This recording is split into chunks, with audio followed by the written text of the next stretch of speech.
Police সর্বোচ্চ effort দিচ্ছে already, দিয়ে যত দ্রুত সম্ভব এটা একটু সুরাহা করবে। ওনারা বলছে 24 ঘন্টা, আমরা বলেছি যত আর্লি সম্ভব, যদি 1 ঘন্টার মধ্যে হয় 1 ঘন্টার মধ্যে। পুলিশ অলরেডি তাদের প্রযুক্তিগত যত রকমের টেকনোলজি ইউজ করা যায় সেটা কাজ করে খুঁজে বের করার চেষ্টা করছে।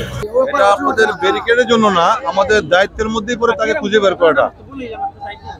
এখন এই বিশাল থানা এলাকার মধ্যে 2.5 লক্ষ 3 লক্ষ জনগণের বসবাস।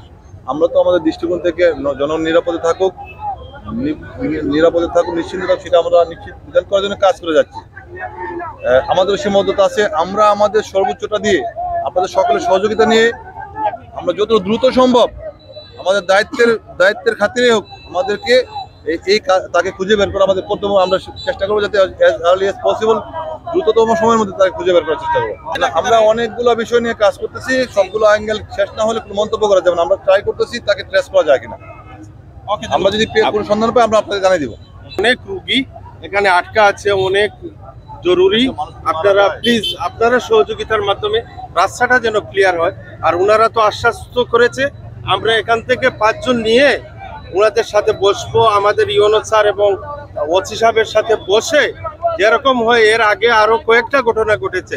আমার মোল্লাপুর ইউনিয়নের পাতন গ্রামে আমার এক ভাতিজা কিছুদিন আগে, সে কলেজে পড়ুয়া, সেও নিখোঁজ হয়েছে, এখনো খোঁজ পাওয়া যায়নি। ধারাবাহিকভাবে নিখোঁজ হচ্ছেই, কিন্তু আমরা উদ্ধার পাচ্ছি না। আমরা সেই ব্যাপারে নিয়ে কথা বলবো।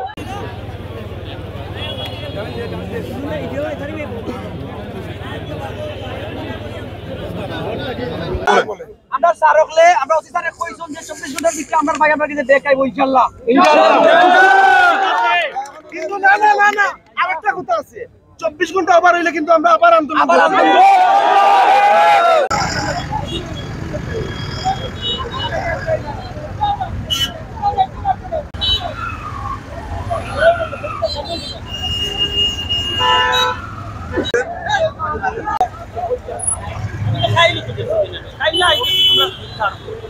নির্ঝঞ্ঝাটভাবে বিয়ে, ওয়ালিমা সহ যে কোনো সামাজিক অনুষ্ঠান আয়োজনের কথা ভাবছেন?